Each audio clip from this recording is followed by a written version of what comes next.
Greetings and welcome to an LGR thing, and this is something I have been quite excited to get my hands on for many years.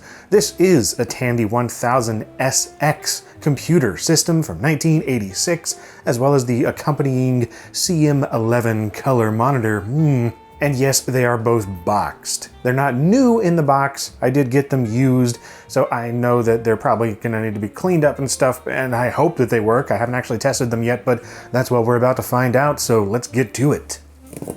Handle with care. Yeah, I guess I will attempt to do that. Just look at this thing, though. I love 80s computer packaging. Seriously, I can't wait to be that person right there with the perfect posture and this goofy looking stand with a cool computer on it. I didn't notice that until just now. Check out that original Radio Shack shipment label from Tandy Electronics, Fort Worth, Texas. Enough with the foreplay. It's time to get it open.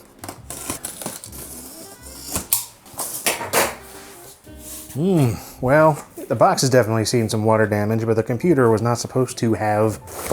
Oh my.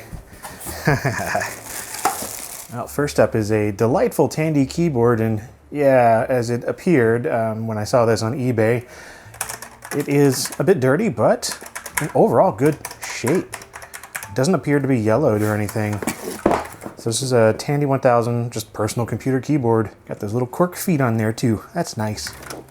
I've never actually used one of these. I believe this is a proprietary Tandy connector. It also worked on the TRS-80s. So here we have some cables. That's just standard RCA cables. Those look newer than the computer, so I don't think those are original. Nothing there. A power cord here. That might be original to it. I don't know. And a delightful baggie full of delightful goodies, including I see some Tandy software on top. We got one floppy disk here, the MS-DOS/BASIC Tandy 1000 SX Quick Reference Guide. And yes, this is the SX model, which is one that I was really wanting for, a couple of reasons.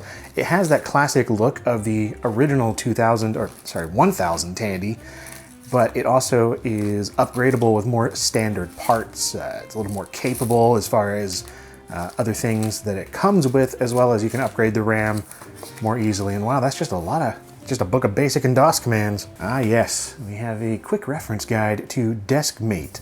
So this was the Tandy sort of graphical environment. I'm not sure how graphical it was at this point, but I guess we'll find out. Hopefully it actually comes with the software. And here we have a guide to the Tandy 1000. Look at that quality spiral binding. I wonder how many pages this is. Not 57. Looks like this has been put back together in the incorrect order, perhaps. Ah yes, the very collectible, highly uncommon Tandy piece of cardboard. This is a disk drive protector that's supposed to be inside the floppy disk drive as it's being transported so it doesn't knock around, but apparently it wasn't, so an introduction to CompuServe. Introductory subscription to CompuServe Executive Information Service. You can be like that guy with CompuServe. Never actually used CompuServe though. I always wanted to, and I guess I never will. Oh wow, look at that kid. Got some extra pages here that look like they would go in a 3-ring binder if you had it. README, and change of address forms. Yeah, just registration, warranty stuff. Ooh, have an addendum for the Tandy 1000 GW Basic. So apparently some commands changed or something. And it looks like this originally came with the CM4 color monitor, which makes sense. That was one of the lower end models available, but like I said, I got the CM11 with this. Check that out. Got the owner's manual for the Tandy line filter. Yeah, I don't think it came with this, but I mean, it's pretty much just a power strip. Oh, hey, what is this? This is a Sierra Hint something or other here. Want a hint? Send for your official Sierra Hint book today. Yeah, this is supposed to come with something from Sierra. It's also this little booklet here for, it's like a MicroProse software catalog. Yes. Some classics in here. I own all of those so far. Oh, I do not own Acrojet. In fact, I didn't even know that was really a thing. I don't own MIG Alley Ace either. The fundamentals. Let's see here, we have a tutorial. Ooh, it's in color. Well, that's nice. It's a fun and exciting way to become familiar with your Tandy 1000. Dude, oh, that is just fantastic artwork. I want kind of like this right here in high res blown up as a poster or something. I wonder where that Sierra disc is. It's in here somewhere. Because yeah, this disc here is just MS-DOS, you know, which is very much needed. But I hope that Sierra one's in here somewhere. Oh, okay, that just lifts off like a really awkwardly large pizza box. Nice. All right, we've got some foam here. I like how they use like actual foam and not straight up like styrofoam or something. Wow, this thing is smaller than I thought it would be. Like seriously, check it out. Like this is an IBM Model M keyboard and it dwarfs it. It's not like teeny tiny, but it's a little bit bigger than a PC Junior, much smaller than like an IBM PC XT. Yeah, I mean the fact that I can hold it up with one hand. It's actually not as substantial as it looked in photos. This is my first time seeing 1000SX in person. So there's the other disc protector. There's two of them in there. So yeah, check it out. This is the Tandy 1000 SX, and externally it pretty much just looks the same as the 1000. In fact, it doesn't actually say SX on the front. And yes, I do plan to give this thing a full review eventually, probably pretty soon actually. Well, daggone, there's a reason that it doesn't say SX on front, because this is not an SX. This is just a normal 1000, which is a little harder to find in my experience. So I'll take it, I guess. Just not what I was expecting at all. But yeah, you have an edge connector right here to plug in a printer, a light pin connection, a 9-pin connector for the RGB CM11 monitor we have, and two composite outputs, one for video and one for audio. And it does have 3 expansion slots. A pretty dead giveaway that it's not an SX, as if the rest of it wasn't, but this solidifies it. An SX would have 5 expansions, this one only has 3. Well yeah, I've definitely just gotta go ahead and get to see the inside of this thing, because, okay, well there's 2 screws in the front, and I forgot to mention, these other things up here are where you plug in your keyboard, the joysticks, yes, Tandy joysticks, they are Tandy TRS-80 compatible, and a nice little reset button. And we got a power switch over here.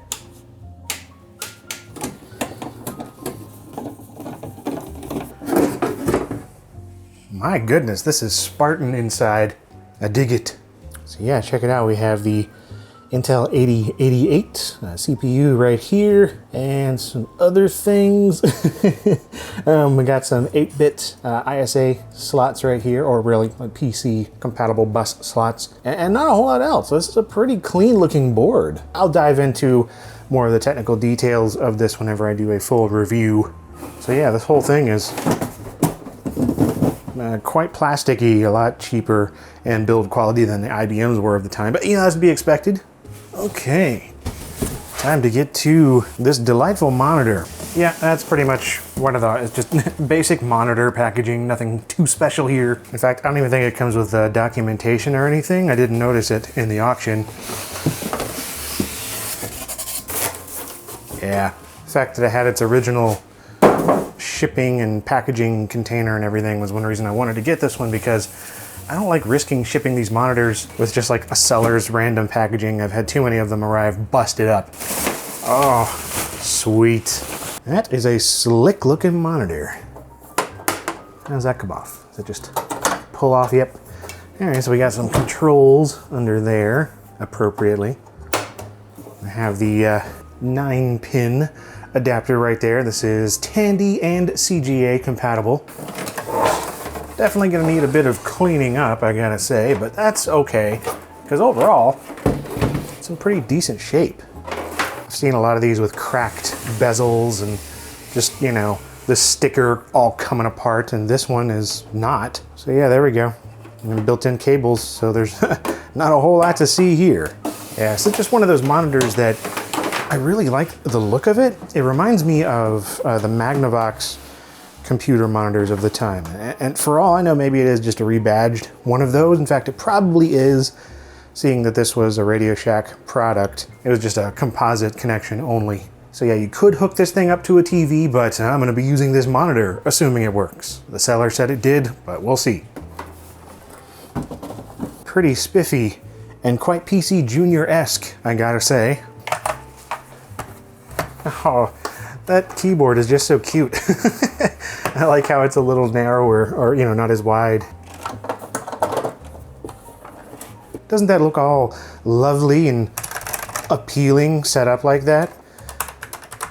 It's too bad the keyboard isn't mechanical, but it's not too gummy, actually. A heck of a lot better than the PC Junior keyboards. Let's hope it works. Might want the power switch on first.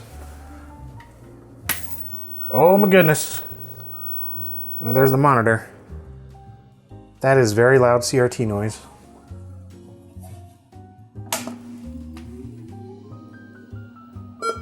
Oh baby. Okay, we got the system disc, which is the only disc it came with.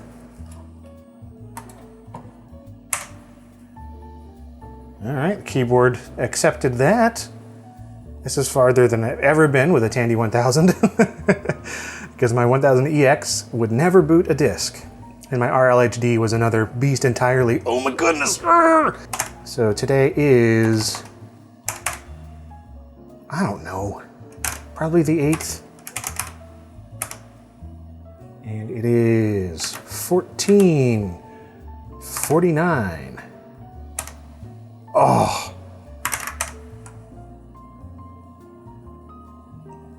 Wow. That's awesome. Yay. This is gonna be so fun to dive into and review. I wonder what ShipTrack is.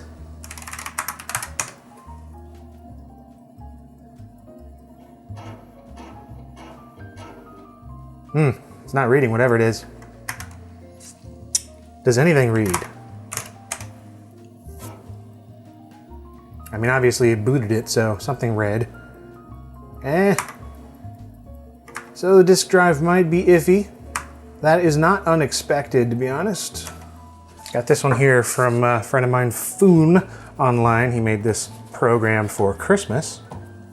I haven't actually tried it out yet. In fact, I don't even know if it'll work on here, but I mean, it should.